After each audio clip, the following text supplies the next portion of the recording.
Welcome, one and all, to another episode of Rejuvelation. I am your host, Daniel Maddox, and today I will be discussing action with my first guest, Logan Hart.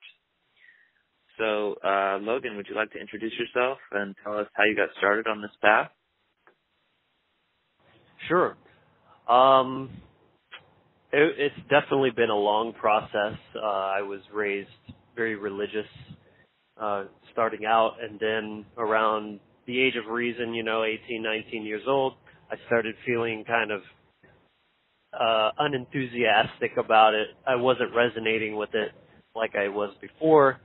So I started kind of like drifting away from that and more into a scientific-minded perspective, very nihilistic, left brain, that sort of thing.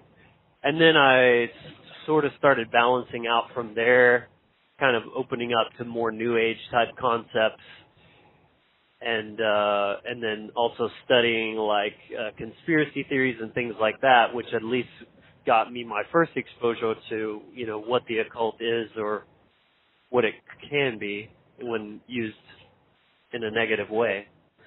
But that being said, I feel like it's kind of come full circle, and now I'm at the point where I am looking into the esoteric teachings for myself and starting to try to put them into application in my life. All right. So the topic today is going to be about action, or actions that we can take or have taken.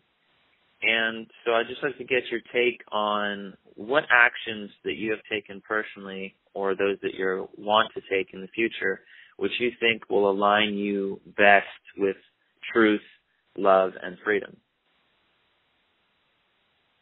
Well, that's a great question. The first thing that comes to mind is just the trivium itself. All action is only as good as the information that it's based upon. So by continuing to seek knowledge, seek perspective, seek truth, your actions are going to be in alignment with that knowledge more or less automatically. It's not a guarantee, of course. You can still know the right way and then choose to just ignore that and go with the old paradigm. But, first and foremost, I'd say that it's just being committed to truth and acquiring it, understanding it. From there, I definitely think that it starts with the self and just being aware of yourself, being aware of your thoughts, your feelings, and sort of trying to get into what are the motivations behind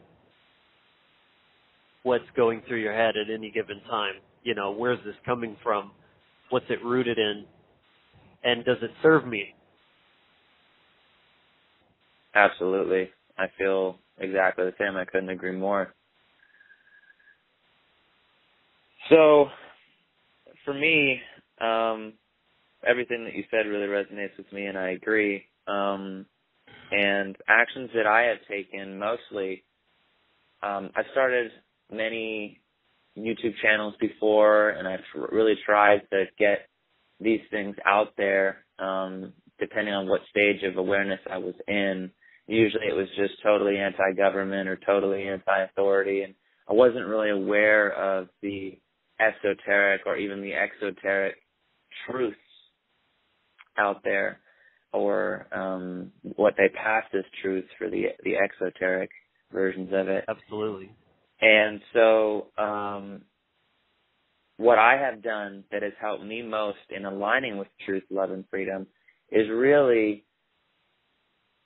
stop feeding into my own bullshit, because I was so convinced that, I didn't need anybody else's help. My ego was so in control of my life that, the other people's opinions were invalid right off the bat, and I didn't need to study what they said, what they believed, or what they had to offer. And so I was in a very dark place continually, even though in my own imagination I thought I was living a life. I thought I was happy, this, and that. And the truth was that I was just lost, and I didn't know myself at all.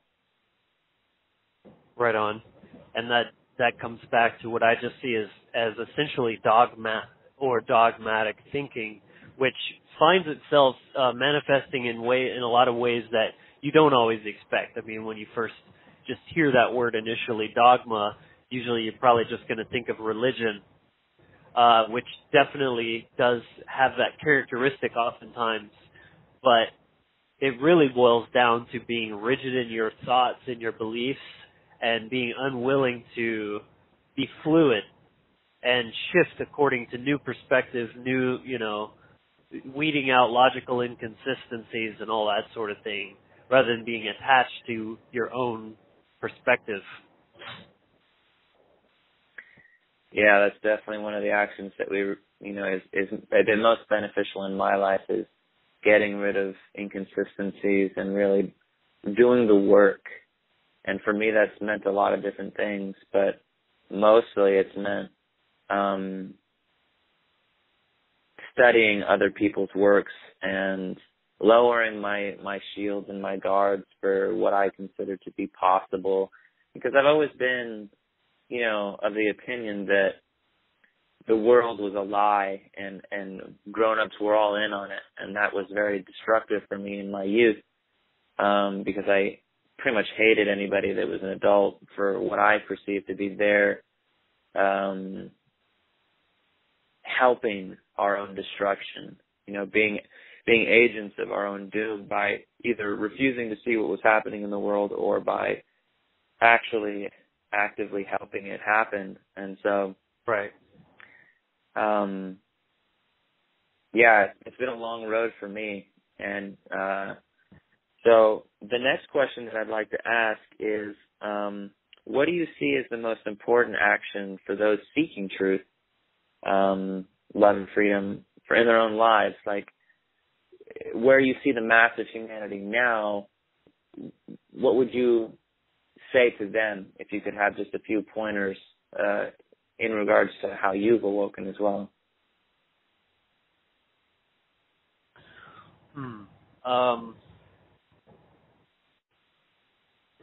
Just questioning your behavior, asking yourself why you do things, what purpose is it serving? Is it to feed the ego, to validate your fears with a false sense of security, or is it something that's actually enriching your life?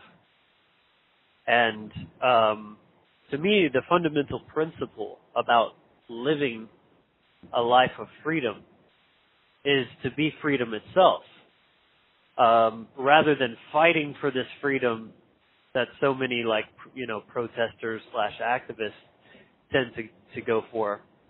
To me, the first level of freedom exists in your own mind.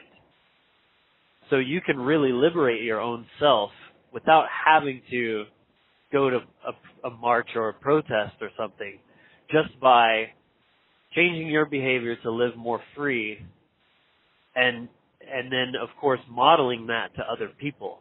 That's way more of a threat to the establishment than anyone holding a sign or with a megaphone in their hand or whatever. I mean, sure, that is one manifestation, one behavior of freedom is non-compliance and spreading that message. But I say, don't just go to a protest, be the protest. Live your entire life as an act of rebellion, not for the sake of rebellion or just being a contrarian, but for the sake of doing exactly what you know to be right in your heart, regardless of whether it's accepted or frowned upon by society. I couldn't agree more. I mean, if you're not free in your mind, you're not free at all. You can go anywhere on the planet and think that you're free, but if you don't, I mean, you can have all the money in the world, but if in your mind you're still a slave to a system which you can't even perceive because you're that far into the slavery, you're not free at all. And that's the true freedom, is, having your mind free, because, right. You can be in actual shackles, but if your mind is free, then you'll always have the chance and opportunity to truly be free. Absolutely. I love that. Yeah. I mean, the two most prolific forms of mind control, in my opinion, is government and God, or, I mean, not just God, like God in general, but specifically organized religion, this, you know, that idea of God, that's very judgmental and all that sort of thing. You know, how many people are actually burning in hell or getting sent to hell? How many people are actually be thrown in jail, as opposed to them just saying, well, I'm not going to do something that risks that, so I'm going to go ahead and.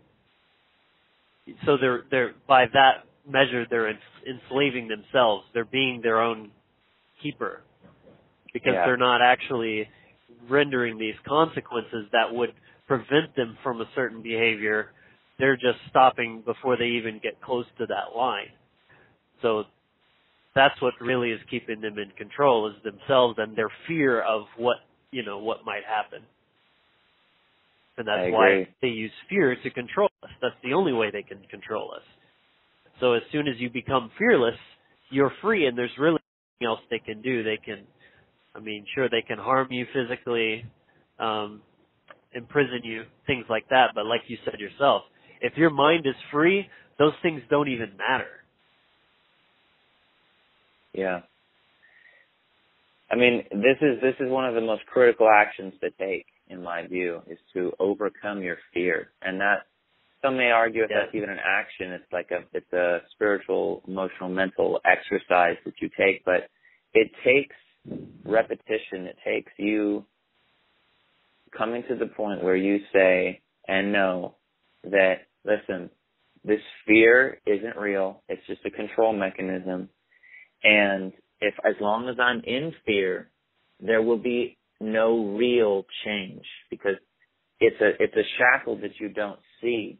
It's, those are most hopelessly enslaved who falsely believe they're free because, they love their own imprisonment, and the fear that they have, they've grown accustomed to it. I heard someone saying it the other day, if the pain that you feel from working out, like working out really hard and then your muscles feel that aching pain, if that was from a disease, it would be an unbearable condition. But because people have it in their mind that they're benefiting from that, they grow to enjoy that pain. Exactly. And so this is what's happening with people in society, is that they've been conditioned to believe that they're actually benefiting from the things that are imprisoning them, and so they've learned to love it. Right. It's kind of like a toxic form or an unhealthy form of masochism. Yeah. And that is all a product of a mind which has been abused, trauma-based mind control. That's why it works that way. You get this, the Stockholm syndrome. You make excuses for your captor, just like the bludgeoned wife makes excuses for, the spouse that, beat the hell out of her. That kind of thing.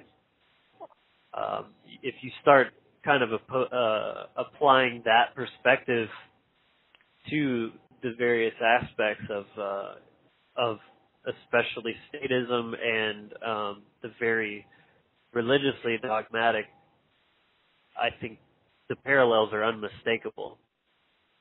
I agree. And religion itself, especially Christianity and all of its derivations, specifically Catholicism and Islam, Judaism, although some would argue that they're all very different.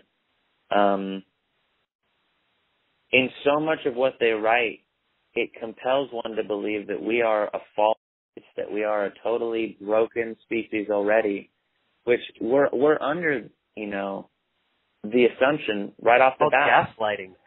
Yeah, that you're already broken. The only way for you to be safe and to exist correctly is to believe in this paradigm, this axiom. Right.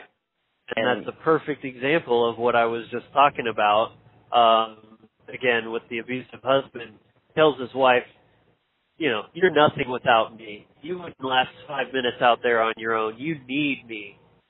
And that's, you know, the guy believes that. And she believes that she doesn't deserve anything better. Just, it's, you know, guilt-based. So I was born into sin. I don't deserve even to live, but by the grace of God, you know, I was saved. Yeah. So definitely, I agree with what you said in the beginning very much, where we need to question why we think the way we do and really take a look at what it really does for us. Not just so much on the outside, like, oh, well, I have all these people in my friends group or in my religious group or in my economic group, whatever group you're in, whatever a think tank that you belong to, whatever group think mentality plane that you exist on, you need to really think, what is it truly actually getting me? And be honest with yourself about that. Like, and more importantly, almost, what is it really doing for others? And you always have to look at it in the negative sense and the positive sense. What are my actions doing for this amount of people? And you know, paying taxes is a great example. Even if you believe in the whole idea of paying tribute to armed thugs and at the point of a gun, and if you don't comply, then they're going to throw you in jail or take your property or both. How are those taxes being used? It doesn't matter how they're being used. Ultimately, whatever they say the good is, how are they actually? What is the actual system of taxation? What is the actual? I guess what I'm really getting at is, what do your actions ultimately boil down to, and what effect are they really doing or giving in the world? And you need to be cognizant of that and expand your awareness of it to the point where you just won't engage in these things anymore, because you realize that you're doing far more harm than good, or you're actually living a lie day to day. Right. Yeah, I 100% agree with you. And I mean, we are talking a lot here about self-awareness, and I think that's really, I mean, it just has to start there. You can't really do anything unless you're becoming self-aware and conscious of your own, yourself. If you're not doing that, then everything else you do, you don't stand a chance. Because we're conditioned to believe from day one that everything is happening out there. We don't understand the, as above, so below. Everything out there already exists within us. The world is just a reflection of us. It really is all about us, the personal human experience. And that's what all these things are trying to sort of deviate from, that reality or that law even, that, make someone else accountable, vote for somebody to be responsible for you, to make decisions for you, and then, trust in some other source of information for what you believe, whether it's, a preacher, a Bible, a politician, the TV, or even a book, no matter what, people just tend to want to be told what to believe. They don't want to think for themselves. They don't want to try to seek truth and discern it for themselves using logic. It's just like, oh, that seems legit. So, I mean, even for me, I was raised Christian. I started, going cold from that, and I swung hard into science, because it's like, oh, well, I can be told what to believe here because everything's provable. So that way it's real. But it's still just another belief system. And obviously, if you look into the scientific, the peer review system and the political biases based on the funding of different research and stuff like that, you find out, well, it's really not all as reliable as it makes itself out to be, and you still have to kind of think for yourself on that. So basically what I'm saying is there's absolutely no replacement for your experience of life, your own judgment of what's real and what's not, or what to believe. And again, your actions only reflect your beliefs and your knowledge. So to come back full circle to the original topic of action, I'd say one of the first things you can do for yourself is clean up your information sources. First of all, stop pouring the sewage in. Turn the TV off. You know, don't listen to whoever, the preacher or whatever, trying to tell you what to believe.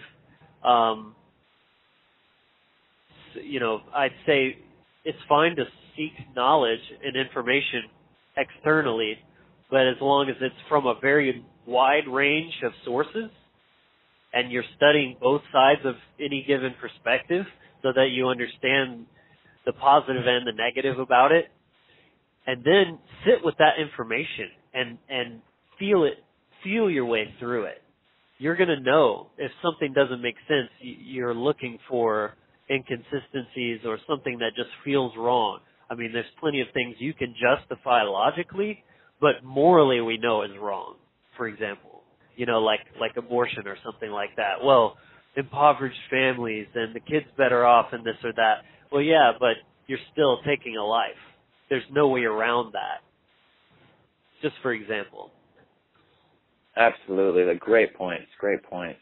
I think that's probably where we're going to go next with this is what we need to stop doing. And that's, you know, really what I wanted to talk about in general. But as you said, and I agree, right, whenever we stop doing something, we also need to pick up something else to replace it. And I think that stopping to watch television is a pivotal action to take. Yeah. Because it says it in the name. What are you watching? Tell a vision. Tell, lie, vision. Yeah. Yeah. Tell a vision. Or programming. Paid programming. And really, it's the most dangerous technology that exists out there. There are people who are in total state of open suggestion. It puts you into, theta wave mind state where you are literally, right, all of it is going straight to your subconscious. It's hypnosis. It's total hypnosis. And they have had this technology for, 80 years now? And yeah, they have perfected it to a science, to an absolute science. Absolutely.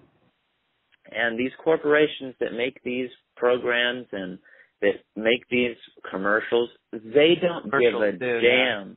They don't give a damn about you. They don't give a damn about your family. They give a damn only about their own agenda, period, full stop. Right. And right, it is in their total best interest to devise whatever mechanisms and machinations that necessary to make you their lifelong consumer drone. And so that's something that people need to be very much aware of. And I have friends who they watch so much television that it literally pains me to be at their house, because as soon as let's say we're both going to their house together, as soon as we walk through the door, like the remote is at the door, and they'll turn it on before we've even sat down or said anything, and it's literally a drug. It's an intravenous drug that they are, the needle must be inserted in the arm as soon as they get near the box. And right, if you have friends that are like this and you try to disassociate from that, just do a little social experiment and, say you go over to their house and don't say anything but play it cool, and then say, hey, let's turn off the television and let's talk, or let's talk about what? Well, I don't know. Let's just, do something else. And so many of them won't be able to fathom the idea. Like, they just want it on, right, even if they're not watching it. They want it on. Exactly. I've experienced that many times, and it's kind of mind-blowing because, even if it's on in the background, I find it very distracting. As a musician, I'm very sensitive to sound anyways, So that constant blah, blah, blah, blah, blah, and the way that they're so obnoxious with the commercials, it's like they literally are trying to get on your nerves, so you just, buy the thing so they'll shut up or something. I don't even know. I don't even understand. But, and then I just nicely suggest, hey, can we turn that down? Or can you at least mute that so I can, hear what you're saying or whatever? And then people that sleep with the TV on too, that's just, so bad. It's astonishing. And what really blows my mind is and everybody notices this, and they hate it, but they don't rebel against it. But whenever the programming is done, let's say you're watching a movie and they go to commercials, the volume automatically goes up 5 points every single time, and then the volume will go back down to when you're watching the film or whatever. And that just shows you that as it's designed, they want you to be hearing the programming of what they want you to buy. Even though there's all the marketing already built into all the television shows, there's a Coke in every television show or whatever it is, it's all within there anyways. And product placement, the subliminal messages and the obviously in-your-face messages, television is a weapon. And stopping to do that is one of the best actions I believe that people can take right off the bat, because everybody has a television, and that's one of the things that they can limit or stop and discover the world outside. Right. Well, I'm kind of feeling like it's you want the complete approach to wellness. You have mind, body, and soul. You always hear that. That's the Holy Trinity. So turning off the TV is a great way to clean up the mind. Turning off that sewage pump to the brain. And then, the body is a very important aspect. It is what I like to say, your biological technology or your spiritual technology. The ability of the brain to function, your chakras, toxins, and that have an energetic, metaphysical component to all of that. So if the body is polluted, the metaphysical is not fully being in communication with the vessel. So diet and exercise are absolutely right up there with, turning off the TV, I'd say. Absolutely. Not eating toxic processed food, eating living, whole foods, probiotic foods, and just getting all those physical systems moving through exercise of some kind. And then, of course, with the soul aspect, to me, yoga and meditation are the best tools or the best, activities that are conducive to doing that. Yoga's great because it builds a stronger relationship between your mind, body, and soul all together. It unifies them. Yoga itself means to yoke or to bind. So you're combining, you're unifying your systems there. And then meditation is just, turning the static of your mental chatter down so that you can really hear it's all about following your path, right? I do believe in, I'm not saying I believe in predestination or destiny or anything like that necessarily, but I do believe that there's some sort of, we're all each here put here for a reason, some sort of purpose to fulfill. And there's only one way to know what that purpose is, and that's to listen to your true self. Your brain doesn't fully represent you. Your brain is just the survival computer telling you, I should get this job because I'll make more money, for survival purposes or whatever, all that kind of stuff. But it's not necessarily what is in alignment with your divine path. So meditation is so important because it turns all of that neurotic, compulsive thinking down so that you can actually hear your true self whispering. And that's what matters the most. If that job may make you more money, but if it's not going to make you fulfilled and serving your higher purpose, that's not what you need to be doing. I agree. Yeah, my best friend's mom, she just had she worked at a company that, paid her very well, and she had all these great benefits, and it was close to her house. And the company was shutting down, and she had to find a new job. And the new job was at Esalen Institute in California. It's a lovely place. It's like a retreat spa / conference center. And, she was a little worried about the losing money and having to go further away. But I told her, this place is magical, and what they do there is far more spiritual, loving, and evolutionary than your other job could ever hope to be. And she's like, yeah, you're right. And now she got that job. She's making less money. She has to travel further. But I have never seen her so happy and so full of life. And I tell people all the time, if you're living a better way, if you're choosing a better path, regardless if you're making a lot less money, you're going to, first of all, overall it's better for you, but you're going to be spending less money because than you were before, because you actually love your life more now, and you don't have to buy so much medication. You don't have to gorge yourself on sweets or, bury your pain and all this stuff. Right. Go shopping to make yourself feel better. Exactly. For sure. That's a great point. And and that comes back to the advertising thing, because like you said, they want consumers. And if you're happy, you don't need anything. So the only proper message for them to convey to you is that you're unhappy unless you buy this product, and then you'll have everything you need. And it's never ending.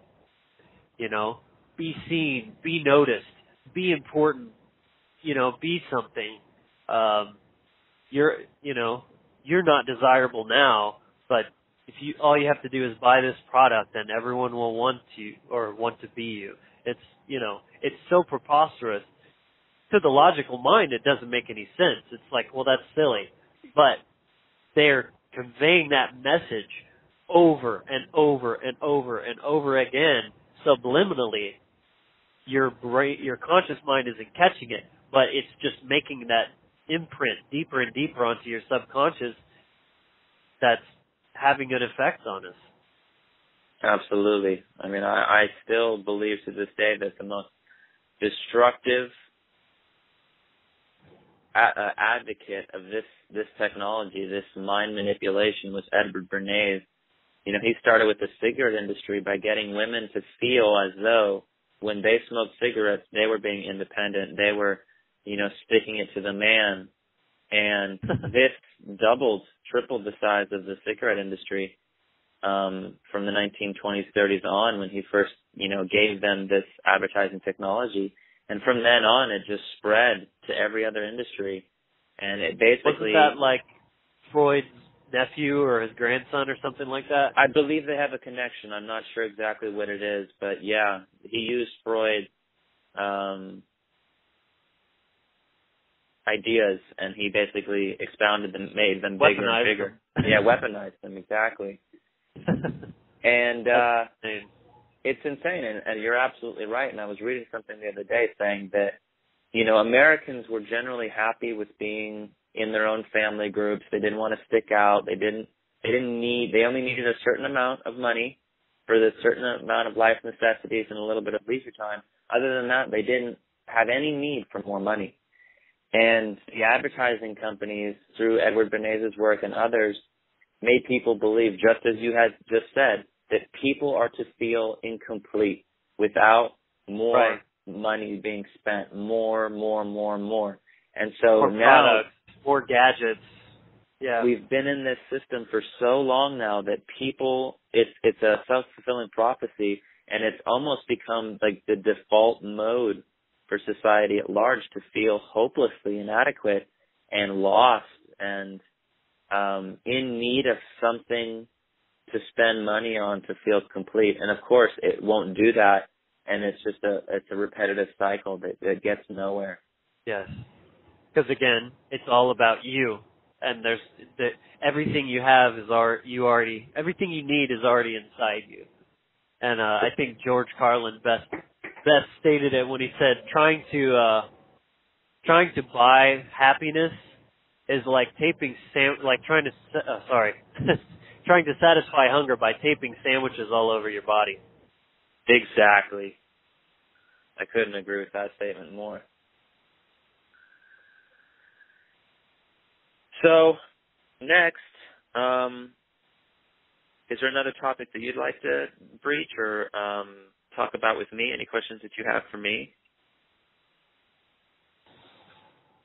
On the same topic of action. Same topic of action. Well, is there anything you wanted to add about what I was saying with the threefold, the mind, body, and soul, and how you kind of want to address all three of those? Yeah, sure. Well, really, that's what my show is all about. It's thought, emotion, and action, which is another trinity.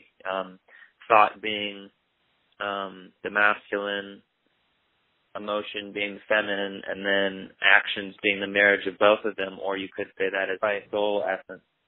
And so for me, what matters most is that people realize that all the actions that they take are the result of both their thoughts and emotions.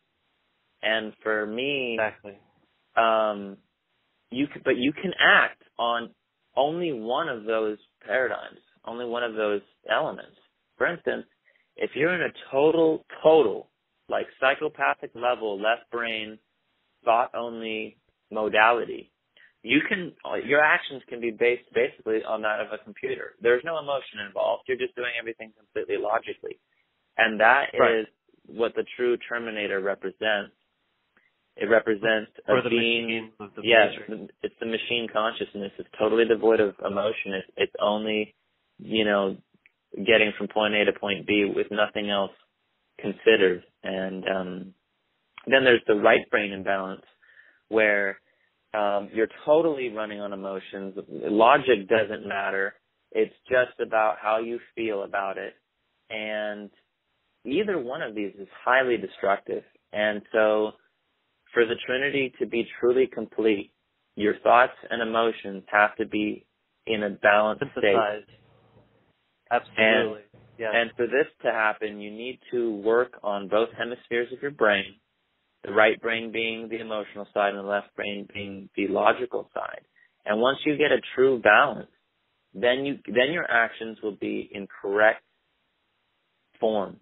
And it's this time when you'll make the biggest jumps in your life. For instance, for me, I was in a total left brain modality for much of my youth. As the same for you, I was in a Catholic or in a religious life.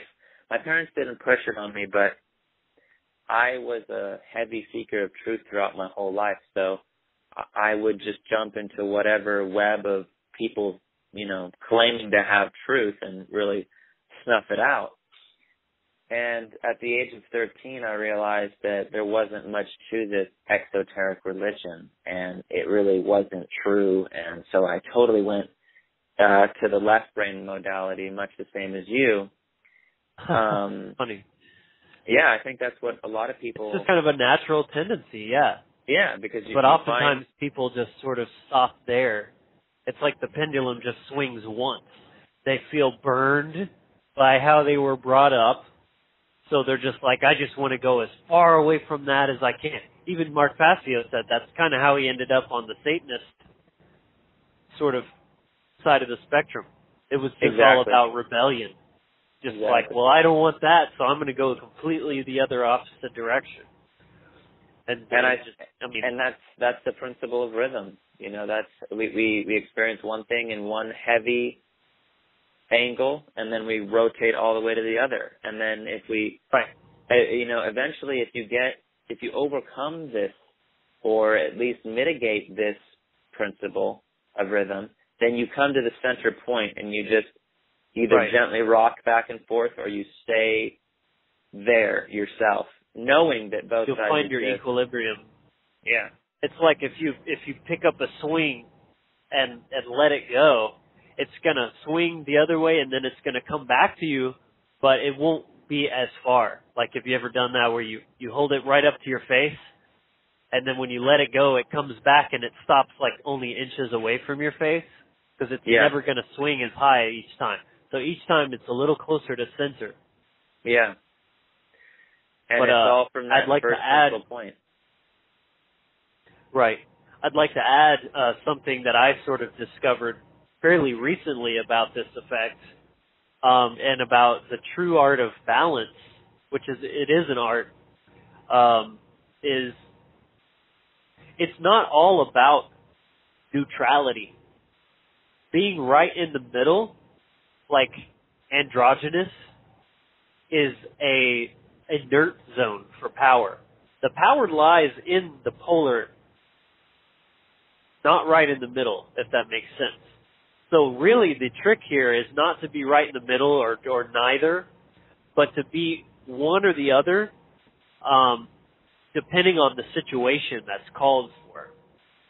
But whatever it is that you're doing is, it's still, whatever energy you choose to lean into, you still have to offset with the opposing force so that you don't completely careen off into imbalance, if that makes sense. It's kind of like if you're riding a bike and you take a turn, if you lean all the way into one side, you're just going to fall over. So you're leaning into that direction, but you're still sort of offsetting with the other, if that makes sense. Yeah. Well, obviously, if you ride a bike, you're gonna hit a wall really quickly if you just go straight. You're gonna have to go right or left, and you're gonna have to use both, all the abilities of the vessel that you're riding in. And I think that's exactly what you're saying, is you find the central point which gives you the most, because from the center, you'll have the most quickest ability to react and to use any part of, the energies that you have available to you. But if you're all the way to the right or all the way to the left, you're going to have to expend a lot more energy to get to the other side, and use whatever abilities they have. Or you may be too far on one side and just not be able to use them at all. And I think that people's experiences, people have certain kind of predispositions about certain tendencies. And then I think that a lot of experiences, specifically traumatic experiences, tend to put a person further to one side or the other. Again, I think that's why it's all about trauma-based control, is trauma keeps people in imbalance. It shoves them over to one side or the other. So you have, like the left-right political paradigm, for example. The reason that the left is so like the feminists always talk about rape and things like that is because a lot of them have experienced rape. So they have that pain behind what they're talking about, if that makes sense. So like that has them very trapped over in that emotional state. And so like anyway, based on the traumas and experiences that we've had, we have these dispositions. So for different people, there's a different focal point. So for example, if you're someone who struggles being more compassionate, then that's going to be a focus for you, as opposed to somebody who that comes naturally, but they struggle being logical, if that makes sense. So like basically what I'm saying is I hear a lot of half-truths a lot of the time. Somebody's stressing one point, and it's like, yes, that's true, but only on one side of the spectrum, basically. Well, I think that's definitely one of the biggest things about trauma-based mind control. I mean, obviously rape is a heavy trauma, and it actually does create a mind control. And so does, being in the military. Most of the people that join the military are from families where they didn't get enough love, or they were totally forced into the logical left brain modality of their fathers, or there's all these symptoms of which express themselves in people's actions, and society is rigged to funnel these people and these broken individuals into certain religions or organizations, knowing full well that they themselves created it, and it'll only perpetuate more of itself. And it's just an agenda machine on all levels. And to really awaken to that and to become balanced is a huge lifelong process, and it really takes a lot of work. Like you said, meditation, yoga, whatever you can do to break yourself out of the traumas that we are born in. Basically, the thing is as Mark says in his cosmic abandonment speech, we all have abandonment issues. Every single one of us, at some level or another, when we were young, society is just geared to make us abandoned. And either if we're abandoned to the television, we're abandoned by our fathers, by our mothers, by our sisters, cousins, all of it, it's a breakdown, and there's no social cohesion left. So whatever we can find that helps us with that cohesion, helps us find unity and strength so that we can find that within ourselves. Because ultimately, that's what we're talking about. All these actions are meaningless if we have not discovered who we are deep down. That's a very good point. And, the abandonment thing, that really relates well. Because I believe that most crimes and violation of rights and just general actions of that cause harm are rooted in essentially addiction, which that's not a very popular idea, but to understand addiction is compulsory behaviors that are meant to act as an artificial substitute for connection. So that plays right into what we're talking about here of everybody having abandonment issues, and so we're going through life seeking artificial means to fill that hole that we're not being filled because we have an inability to connect properly due to those abandonment issues. I totally see your point. Yeah, no, that makes so much sense because, why would anybody commit crime? There's so many people who, shoplifters, for example, even ones that are very rich, they didn't have the love of their family or whatever, or even in their family now, or connection. So it's like a cry for help, but it's also like getting one over on society or on other people to feel value and a sense of accomplishment. And these are all, like you say, they're just substitutes for a connection of some sort. It doesn't matter what the crime is. It's all about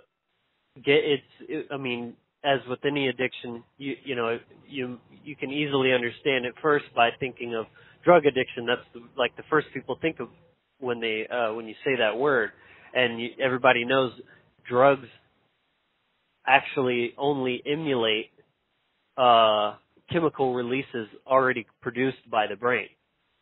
Right. So again, you're not addicted to the drug. You're addicted to the chemical, emotional feeling that it gives you, and so anything can honestly give you that, whatever it is. And your brain doesn't really know the difference between heroin and sex. It's all just endorphins and dopamine being blasted into your system, and so it's all psychological.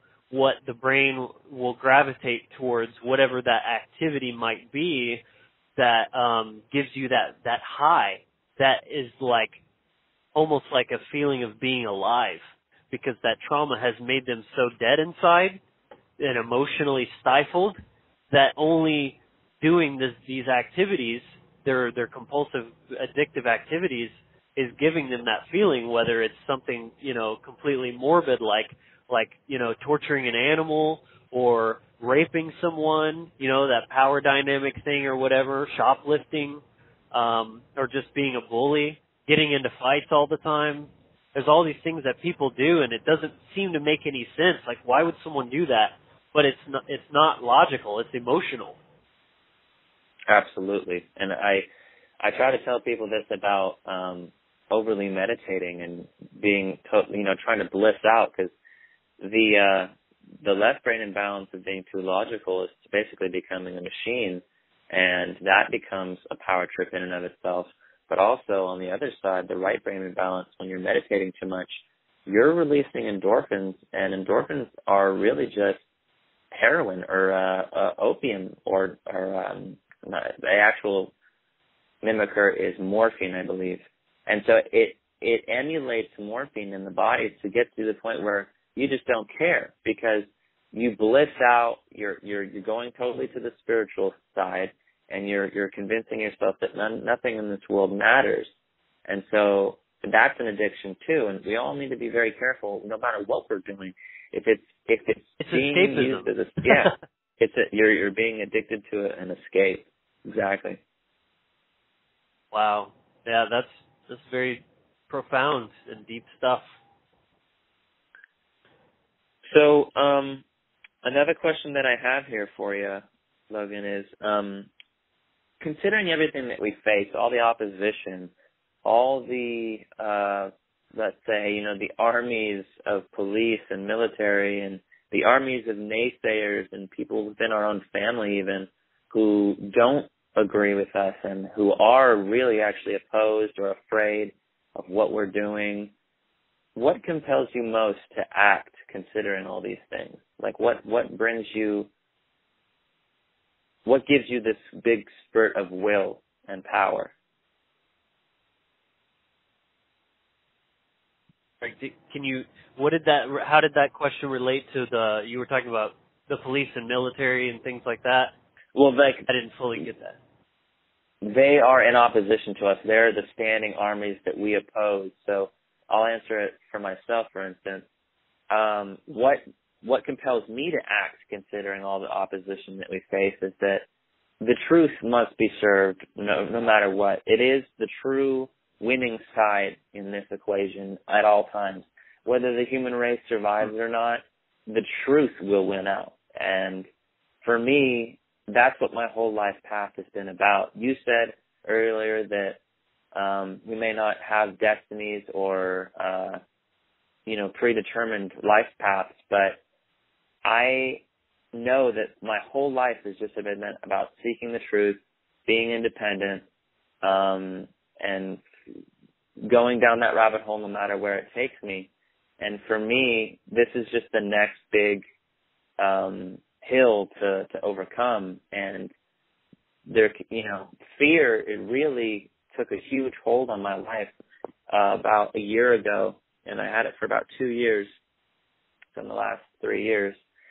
And overcoming that really is what broke me free from all that, because that's the huge wall that I was facing, that opposition, that fear, the torment. And so what compels me forward, to answer my own question, is knowing that serving the truth is what I've always done, what I've always wanted. Even if I haven't truly served the truth, I've been seeking it my whole life, and so I'm just continuing that on now. Right. And karma is always in effect, essentially. So you can get away with going against natural law for a bit, but it's always going to come back full circle. And the universe tends to reward righteous action. So it doesn't matter what the opposition is. If you are standing in truth, that's the only strength you need. The truth is absolute. Yeah. Illusions are just made to be destroyed. And the time for that is now. The age of Aquarius, precession of the equinox, all these different names for the same thing, is that we're entering a time right now where the truth is coming out. There's nothing that can stop that. It's as sure as the sun rising tomorrow. And that's why I don't really live in fear so much anymore about that. Because no matter what happens, like you said, we're on the winning side. I may die in the process, but is that really even important? You could look at it either way. If I'm living my life in service to the truth. To me, living your life in service of the truth is like being totally on the, you're a completely functioning unit, and you will be saved as such. The universe will save you in that sense. Like, oh, here's a perfectly functioning unit. Yeah, we're going to use that later. And then there's the people who don't, and they're going to be used later too for something else, or until they become a fully functioning unit. It's like an energy. Imagine energy caught in a bottle, and for it to be functioning correctly, to get out of that bottle, it has to learn and it has to advance, and then it'll automatically wipe itself out and escape that confine. But if there's an incorrect energy, like it's just a computer, they've already proven with science over and over again that we live in a huge quantum holographic simulator. And to me, what that means is, it's no different than saying that we are spiritual beings living in a physical experience or having a physical experience, because or we're in pods in the Matrix and this is all, a computer program that way. It's all the same idea. The reason that we're here is to test us and to strengthen us. And the way I see it, serving truth, especially once you truly know, you don't believe it. It's not something that you're like, oh yeah, I believe that. No, you know it. Once you know that the truth is true and that it's absolute, then really to go against that is a big mistake. And it's the most freeing thing that I've ever experienced in my life, just to know that there's such a thing as truth, and then to live by it, because it's a mechanism with which I empower my life day by day, and I get rid of things that don't serve me every day, and I bring things that empower me more and more. Right. And it only gets easier. That's the best part. It can be very discouraging for somebody who's really just stepping onto this path, and all they see is this tremendous mountain. And it's like, where do I even begin? How am I going to get over that? But at this point in my life, and I've been on this path for several years now, it's become such a part of who I am. It doesn't really feel like a chore anymore. In fact, I only feel more and more free every day. So I feel like the worst part's behind me. And just letting go of the biggest pieces of the paradigm that don't serve me, and forming new habits that are conducive to being a healthy expression of life. I think that's a great way. I've heard that phrase. The guy I follow on Facebook goes by the name of Amun-Ra El. Yeah, I know Amun-Ra El. Yeah, I've heard. Dude, he's pretty legit, man. I don't agree with everything he talks about, but he's got some very powerful things that I really like and resonate with, and that's what he's talking about. Your primary purpose is to be a healthy expression of life. So I love that. You're constantly changing. You can't stop change. All you can do is determine what you're going to change into. Are you going to turn into death and sickness, and basically the computer program's going to reboot you? It's like, nope, you're failing. You're not being a healthy expression of life. we're going to take that body back, return it to the earth, and start again, create new life, because it's all great. Death and rebirth. It's just a cycle. It just keeps going. They're not separate. Or are you going to be in alignment with nature and divine energy and thrive and fulfill your purpose? Your choice. I agree. What were you going to say? I was going to say that this whole idea of a circle, I think, is self-defeating. It seems like a circle, but it's not. It's a spiral. It's a spiral. Yes. It's a spiral that we're looking down upon from an overhead view. And you may think it looks, you see the line going right back to where it was, but you don't realize that it's one level above. And all life is this way, too. Sure, we see life, humans are born and then they grow up and they have babies and then they're just miniature versions of their parents, and that seems like a circle. But the new versions of life are always an advancement. They're always one level up. The genes have expressed themselves in different ways. And this is the same way with all life. It doesn't matter what it is. Spiritual life as well. So the rocks are never the same. The air is never the same. The water's never the same. It's going through what it looks like a cycle, but it's a spiral moving upward. And in the spiritual sense, I agree completely with that. In the spiritual sense, I believe that we can also move down a notch. We go through a full spiral rotation, and then once we get to the end of the spiral, depending on where we were at, if we went truly downwards in energy, in the negative against truth, we could knock down a few rings of the spiral. Yeah.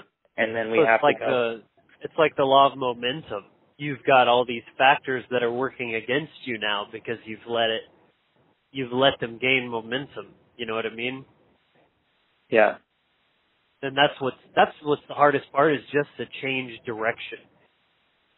If someone is eating toxic food and they're, watching TV all the time and they're not active and all these things, all those factors are working synergistically against them. They're in a downward spiral at that point. They want to try to make some change, but guess what? The food that they ate has them so low energy, they have less willpower to even make that change. So you're already working against those factors. But once you start turning those things around one by one, you can make all those same factors work in your favor. I am more motivated because I eat clean, for example, and because I've been doing it for days on end. It's so much easier to keep that momentum because it's a formed habit. Agreed. In fact, building upon what I did the day before. In fact, for me, I started being a vegetarian because of health issues that I was having in 2012. And for the last 2 years now, I've been vegan, full vegan. And being a vegetarian definitely kept me away from a lot of bad foods. And then once I became vegan, even more so kept me away from bad foods. And now I'm on something called the Dr. Sebi diet, which is a totally alkaline diet, and my food intake is even more restrictive. And now that I've built the willpower and the foresight abilities through all this other time, I can now prepare my own food and bring my food with me. And it's pretty much practically impossible for me to go out to eat at restaurants. So, I don't even have that compulsion. I don't even have that ability, because, I stopped paying taxes. I work cash-only jobs with agreements that I have other people. And so my income is far, far less. So I can't even afford to go out even if I wanted to. But that has only helped me. It's only helped build my resolve and build my strength. And now I feel healthier than I have in a long time. And it's just been a very long journey for me. And for instance, I've been working on a beer company for the last 2 years, and I realized that this isn't what I want to do at all. I don't want to drink alcohol. I never have. I just got started on it when I was 22 because I felt so disconnected from my friends and alienated, and I wanted to change who I was because at that time I was completely left-brain psychopathic. So secondary psychopath where, you know, I just literally, I did care about people, but in general, only my very close friends and not really my own family. So once I started doing drugs and alcohol and stuff, I started getting to know my friends and culture in ways that I never did before. And then for the last 8 years, it's just been this really crazy progression, trying to get back to not doing drugs, not doing alcohol, being on a good diet. And so it's been a long cleanse, but it's all been building to the honing of my will and the honing of who I really want to be. And I think just keeping in my own mind's eye the person that I want to be, my higher self, and I just have a vision of that person and the things that they do and how they respond to people in my mind all throughout the day. And that's like my, not so much my hero, but the aspect of myself that I want to attain. And it's been a long process, but like you say, food is so important. And because I've been able to take charge of my own health and not depend on other people, ultimately that's been one of the biggest boons to my own independence. And that's ultimately what we're talking about here. The only way you change your actions at all is because you want to become free. You want to become loving. You want to align yourself with truth. And all that just means that you're independent and able to act in the world correctly. Right. That's amazing, man. That's a really great story. And then something that I can tie back into the theme of action here is, I mean, we're talking about the spiral and how it seems cyclical, but you're either moving up or down in your frequency, your vibration. And,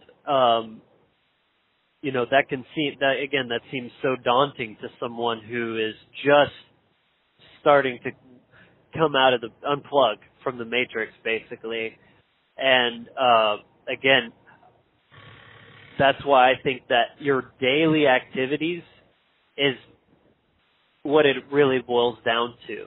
All greatness you can see in the world, like if you look at a champion fighter or something like that, you're seeing this culmination, you're seeing this finished product, but all that was built by small daily habits on a path. Absolutely. with an intention in mind. And that's something I've really been putting some focus into lately, is really getting a lot more focused on daily habits and being mindful of what I want, you know. So I'm actually planning on doing a video soon that's based on this idea and kind of like how I start my day and things like that. And it's just very simple things like, taking a little bit of time to focus on what you want, because it's so easy to just go through life on autopilot. If you let yourself, you will.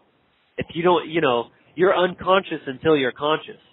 So if you don't constantly check yourself, you're just going to be going through the motions, just doing this or that, being, impulsive, acting on your impulses, your feelings, whatever. But that's why I think it's so important, especially starting your day with such intention that really sets the tone for the rest of the day. So just ask yourself, what is it that I want out of life? Who do I want to be? What are the actions that I can take to becoming that, the strongest, most highly vibrating version of myself? And then setting an agenda, what's realistic for the day, what you can get done.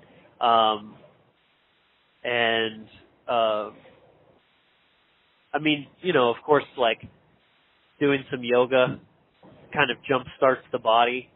Drinking some water jump starts your internal systems, your organs, all that kind of stuff. And just reminding yourself of what you want and who you want to be, and just little things like that. And so I'm kind of working on a list of things I want to do every day or at least every couple of days. You know, like a workout. I'm not going to work out every single day because I want to let my muscles repair and things like that, but there's still those micro actions that I want to be consistent about. So building a list of that in general, and then just a list of what I can do every single morning when I wake up to get my mindset correctly and get my body on the right track and all that kind of stuff. I mean, take a shot of apple cider vinegar, you exactly. know, just little stuff like that. Really? Yeah, I do that. I've just started doing that in the last week. In the morning, what I do is I add a shot of apple cider vinegar to some water, and I heat it up, and I drink that. And really doing it 3 times a day really helps the digestive system. And absolutely. Alkalizes you, probiotics, you know, gut health. Exactly. And, I mean, when I mentioned that I became a vegetarian for health reasons, it's because I had such big gut and intestinal problems. And those things I've been battling with for a long time, but probiotics have really, really helped. And one of the other things that I'd like to say about, I mean, this is a perfect morning routine for me would be wake up, meditate. I mean, it doesn't need to be a long time. 5 minutes can seem like a lifetime. 5 minutes. Yeah. It can seem like a lifetime to someone who doesn't meditate, but 5 minutes is a long enough time for you to quiet the mind, or at least go through in your mind all the things that you want to get done that day, or whatever you didn't process from the day before, and then you just get up, take the shots of apple cider vinegar, drink plenty of water, do some stretching, you know, get into your body. Because I know so many people that as soon as they're stuck in their heads. Yeah, they've stuck in their head all the time, and this was me. This was me. My body didn't matter. It was just a throwaway tool. I abused my body a lot in my youth, and I really regret it now. But I'm making up for it by getting into my body and really realizing that it is my temple, and I need to take care of it. And if I do that correctly, then I can help people so much more than if not. Oh, yeah. Man, I feel that. That's great. And another thing I was just reminded of in my morning, something I want to be mindful of every single morning is, how am I feeling? That's something that's so simple, like gets overlooked. And I noticed that within myself. It's like I'll get through an hour of my day and realize, holy shit, I've had a lot of internal resistance going on this whole time. And then if I just sit there and I first become aware of it and just sort of like allow it, but also just feel it dissipate, like it's amazing what you can do with your mind. If you suddenly become aware of this static going on inside where you just feel like, and then you just sort of like focus on peace and like relaxing all the muscles in your body, feeling that tension go away, it's absolutely amazing what you can do with just a little bit of just that awareness. So that's another thing I'm trying to incorporate daily. Yeah, that's a great action to take. Check in with yourself. How are you feeling today? Right. What's going on? You seem a little on edge. Right. And, do you need to take a seat in the chair? Yeah. And to me, it's like it's always been this twofold experience. You know, there's our subconscious mind and our conscious mind. And I feel like the conscious mind is always, whenever you talk to yourself, it's your conscious mind speaking to your subconscious mind and checking in with the deeper parts of ourselves that are in shadow. And if we don't do that, then the shadow grows and grows and eventually totally poisons the conscious mind, and you become toxic to yourself and everyone around you. Right. So, yeah, apple cider vinegar, a little bit of yoga in the morning, a little bit of stretching. It doesn't take much. You can just... It doesn't. Doing anything... It doesn't have to be this big, long, elaborate thing. People get daunted by what they believe or what they perceive to be what is necessary to gain results, and it really is not the truth. Right. I was going to mention this earlier. That's funny that you brought that up. It's like a cognitive error that we just sort of like jump to these conclusions So it's like, I see you eat really clean.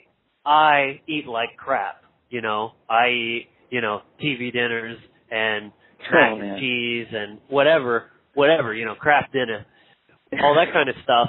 How am I going to get from me to you? And it's like this huge disconnect when it's more like what you were saying earlier.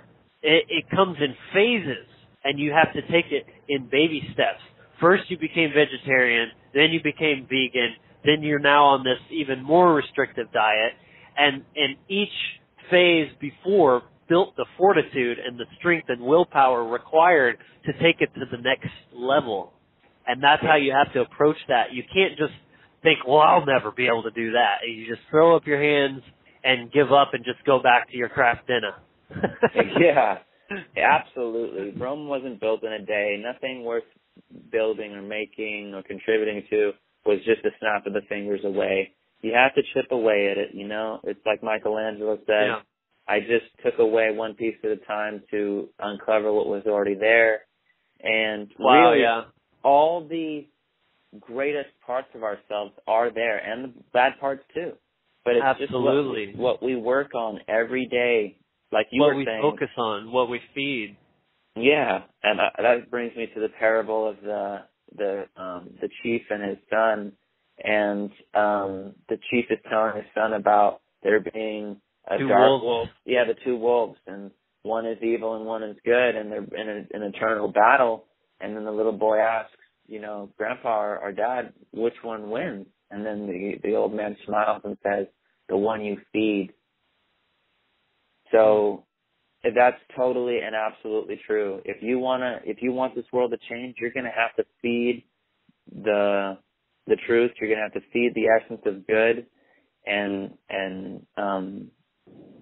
what you really want to see in the world. If you want to see totally out of control consumerism, war, debt, imprisonment, police state, all these things, then by all means, keep your head in the sand. Don't change anything you're doing. Believe in authority, and worship government. Don't question. Don't think for yourself. Then I guarantee you, everything that you see in this world will only increase.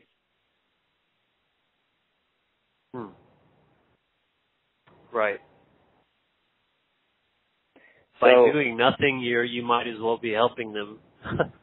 Oh, absolutely. Doing nothing it's like being a pacifist. When somebody's beating you down, you think that it's going to change by you not fighting back. Everything's going to be okay. I'll just curl up in a little ball and it'll pass. No, that's not how it works. You're going to have to take action. You're going to have to fight back. And ultimately what we're doing here is to build awareness and to create teachers, which is what I see myself as and what I see you as, Logan. We're both up-and-coming teachers in this field. There's a lot of the old school out there, like such as Mark Passio and Larkin Rose and Michael Therion and so many others. And we need to truly take up the reins because they can't fight that way forever by themselves. It will never work. True change will never happen if we just depend on heroes to come in with capes and save us from our own mistakes and fuck-ups. It just won't work. Plus, we know that we're not controlled by Illuminati reptilians. Yeah. So we don't have to worry about that. Do we know we're that, not compromised, Logan? Right? We're not gatekeepers. I don't know. Do you? Huh? I don't. Well, I mean, I know I'm not. I don't know about you, bro. I don't know what you're about. Yeah, ultimately, I think to even breach these subjects and to be honest about it and to honestly admit that you don't know it all and that you're just trying to do your best. These are things that aren't spoken about by those who are compromised. They know it all, and they have a very hard knock approach that says that it's our way or the highway, which of course a lot of the people in the truth movement do too. But as I've heard it said before, it's the my truth movement. It's not the truth movement. It's as long as it serves me, and my own. And I think that's where a lot of the Illuminati and the reptilian mind state lies in. It's all just about me and my own, and ultimately it's just about me. And they work together for that whole... Which is essentially Satanism, or the worship of the self, the exactly. ego. The ego. Or the egoic will, which is what differentiates magic from sorcery. Mm-hmm. Yeah, exactly. Because ultimately Satanism is just making sure that you survive at all costs. All costs. And, Satanism is born out of psychopathy. I truly believe that. And a psychopath is very, very small percentage of the population. And so they found other psychopaths, and they created these organizations, and they said, we need to figure out how to perpetuate our cause. And so they found ways to make secondary psychopaths, as I was. And they found that by keeping people on the total left side of the brain, they could do that and make them not care and be just robots, and the only care that they truly have is self-preservation and their own ideology. So we need to be on guard for that, and our actions need to be a proper response to that reality, that's what we're really facing out there, is people who have either conditioned themselves to be totally uncaring monsters, or those who are born that way, which ultimately I see as their masters. So it's a big, there's a big reason for us to be in this fight and on this course for truth, regardless of what it'll mean for our bodies. Right. Or our pocketbook.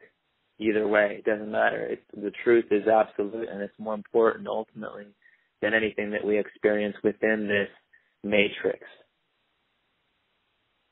Right. And that's kind of what I was trying to say before about just not living in fear. Just knowing that you're on the right side is enough. Yeah. It doesn't seem like enough a lot of the time, but it's a constant reassertion of will. You have to keep feeding the will. You have to keep, like you said, make it a daily practice, chip away at it, but always re-engage the will. All right, this is what I'm doing today. This is what I'm doing today. And don't break it, Stay with it, and eventually you'll overcome all fear and all obstacles in your way. Yeah, willpower is definitely a very use it or lose it type of muscle. It atrophies very quickly if you don't stay on top of it. Because it's so easy, even after just a couple of days of, I'm taking some time off, we all know, like when you're on fire with the gym and then you get sick, and so you're forced to just not work out for a couple of days, even after just a couple of days, and you're just like, I don't really want to, because you've already lost so much momentum just in such a short amount of time. Exactly. And we make excuses. We're the masters of making excuses. Yeah. And it's the easiest thing. It's easier than not. And I think that for me, a lot of my life has been about excuses. And I've allowed my ego to be my perfect excuse. Oh, well, I'm so good, I don't actually need to do that work, or, it's beneath me, whatever excuse I use. It was really just a way for me to get out of actually working on myself, because I believe myself to be perfect already, which is a total delusion. And I think it's one of those half truths that I mentioned before. It's important to take peace in where you are, as long as you're still moving forward. You realize that you're whole and you're perfect, but that you can also always be better, and that you should always be moving forward and striving for more. It's a twofold, two truths that you have to hold simultaneously. Yeah. I think that the self-gratification aspect is really the enemy in regards to what we're talking about here. Because Absolutely. we think it's the path of least resistance, but in reality, it's going to cause so much more suffering just later down the road. So you can't perceive it just yet. But something that I realized at one point is that pain and suffering is inevitable. There's no way around it. The only thing you can do is decide if you're going to, put it off and like get your pleasure now for a very short-lived amount of time and then have very perpetual enduring suffering later, or get it out of the way now. So it's kind of like you could take two things, like compare drinking alcohol. You're going to drink a lot of alcohol, you're going to have a few hours of fun, and then your whole next day, if not the next couple of days, are going to be thrown off and you feel like crap just for that little bit of extra pleasure. Or like working out, like you mentioned before. It's going to hurt right now for a little bit, but then you get these long-term residual benefits of having more strength, better functioning body, feeling good and confident about how you look and, physique and everything like that. So it's all about, how do you want your pain? Are you going to put it to good use, or are you going to try to avoid it and have it come back tenfold? That's a great example. How do you want your pain? Today on the menu is pain. How would you like it, sir? Medium, rare, well done? And that's a great point. I would like to postpone that pain. You have that option, certainly, sir, but I just have to let you know that by delaying the pain, it comes at a times 2 interest rate. Exactly. So you get your pain back with interest later, and it's not worth it. Yeah, it's like a timeshare. The pain that you receive, a great idea. The pain that you receive will be rotten and maggot infested by the time you wait for it. I don't suggest this, sir. So yeah, that's a great way to look at it. And we have the ability. We're manipulators of matter, time and space, and we're co-creators with the divine. That's how I see it. And so pain is just one of those modalities of the change, of the experience. Yeah. So we can either choose to, it's the catalyst.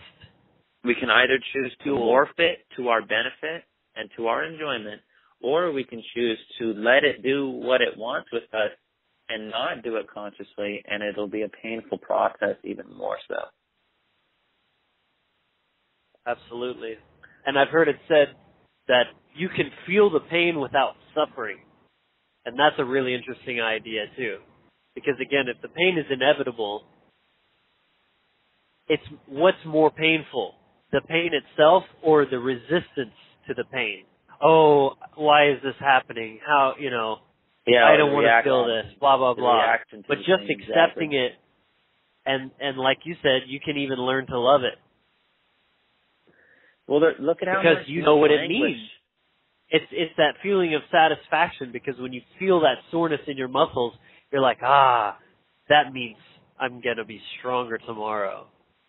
Exactly. And then there's so much mental language that people have over just the worrying about the pain, or they're putting themselves into a total state of panic and fear over what, they'll end up doing more damage to themselves just worrying about it than they would actually experiencing it. Right. Yeah, that's reminding me of Eckhart Tolle, if you've ever heard of him. I have. I've read some of this stuff. Yeah. I feel like, in my own experience, Mark Passio and Eckhart Tolle have been the two most influential. Their work has impacted me on the greatest level and brought about the most amount of change and shifting in my paradigm. Yeah, I agree.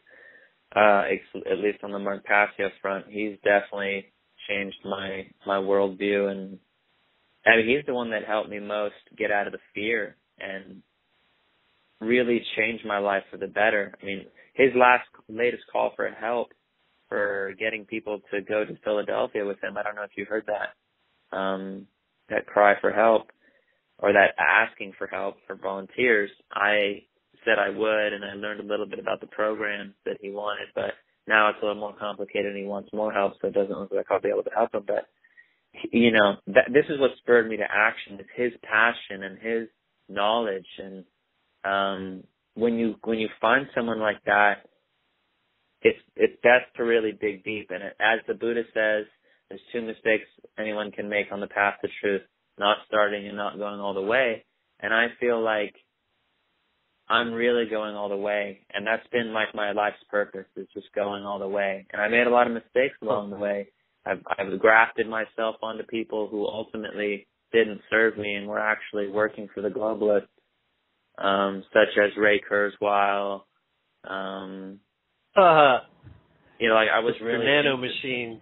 Yeah, exactly. The whole transhumanist agenda. I was really into it, and I was telling all my family and friends, listen, we're all going to merge with machines. It's going to be great. And everybody was very much worried for me then. But I learned a lot about that whole world and that, you know, possibility and everything. And I dive deep into whatever I get involved in, and at a lot of times it doesn't help so much, but there's so much that I learn. And, you know, like Mark, for instance, is a perfect example. He joined the cult of Satan, the Church of Satan, and obviously on the onset, that on the face of it, that looks like a very bad thing. But because of him joining that, he was able to basically shine so much light and experience on everything that they're doing. Right. So it what seems like a bad thing is essentially still serving. Yeah. I'm sure it's a pain. It was transmuted. It's alchemy. Yeah, exactly. I'm sure it was a pain for Mark. That's the same thing, yeah. Pain in general. That's alchemy. The pain itself is just the coal. We, as divine beings, transmute that into light. Yeah. Good stuff. Yeah, exactly. So, Logan, we're at 90 minutes. Would you like to continue on to 2 hours, or would you like to stop it there? I mean, I don't have anything else pressing in my mind that I wanted to add. I'm not opposed to sort of wrapping up however you'd like. Okay. Let's wrap it up then. I think we've had a really great first interview, and I think we touched on some amazing points, and I'm really boosted by this experience. And just so the audience knows, this is my first interview ever, my first guest on Rejuvelation, and this is an action that I've taken. It happened synchronistically. It happened just off the cuff, and another one of my friends on Facebook invited me to your speech. You were talking with, what was his name again? Justin Pedini. Yeah, and I was invited to that. It was the second part of your talk, and I made a comment about manufactured consent by Noam Chomsky, and we were all talking about it, and then somebody said, hey, one of my friends said, hey, why don't you have him as your first guest? So it's as easy as that. It doesn't have to be, you need to go to a conference just to meet people. That's a great way to meet people, but there's so many people out there that want to connect, that want to do something about this, and spread all this knowledge. And I feel like you and I I just met you basically, not in real person, but yeah, yesterday. Last night was our first conversation. Yeah, and so now we had this podcast, and I feel like it went off without a hitch. So I really thank you for coming on. And man, my pleasure, Danny. Yeah, is there anything very enjoyable? Thank you. Is there anything that you want to say? Anything that you're involved in that you want to promote? Any future upcoming events that you want to spotlight? Well, I appreciate the opportunity, and I mean, you and I are both kind of new and just stepping into this. I have a lot of stuff in the works. I don't exactly have a website or anything that I can plug right now in this moment. But, certainly my Facebook, Logan Hart, and my YouTube channel called Wondering Heart. And there's definitely going to be a lot of content coming very soon. I'm just kind of right now putting the finishing touches on infrastructure and all that sort of stuff. And I'll be putting a lot of stuff out there. So, just stay tuned with that. And just so everybody knows, his last name is Hart. Right, Logan yeah, Hart. and Wondering Heart is spelled the same. WANDERING and then HART. Okay. And the logos that you see right now on my podcast, the one to the right is his, and the one to the left is mine. And he'll be working on his new stuff, and I look forward to seeing it. I hope we can get together again soon and have another subject. Logan, it's been a pleasure. Thank you so much. Yeah, thanks for having me, Danny. Appreciate it. Yeah, you take care, brother. You too, man. Bye. Bye.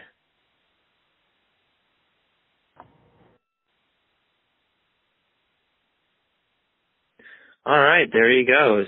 And thank you, everyone, for joining us on this episode of Rejuvelation. More to come. I'm excited about this new ability to record conversations between people, and I think it went really well. So I wish everybody a great day, and thank you so much for joining us. I'm Daniel Maddox. This has been Rejuvelation. See you later.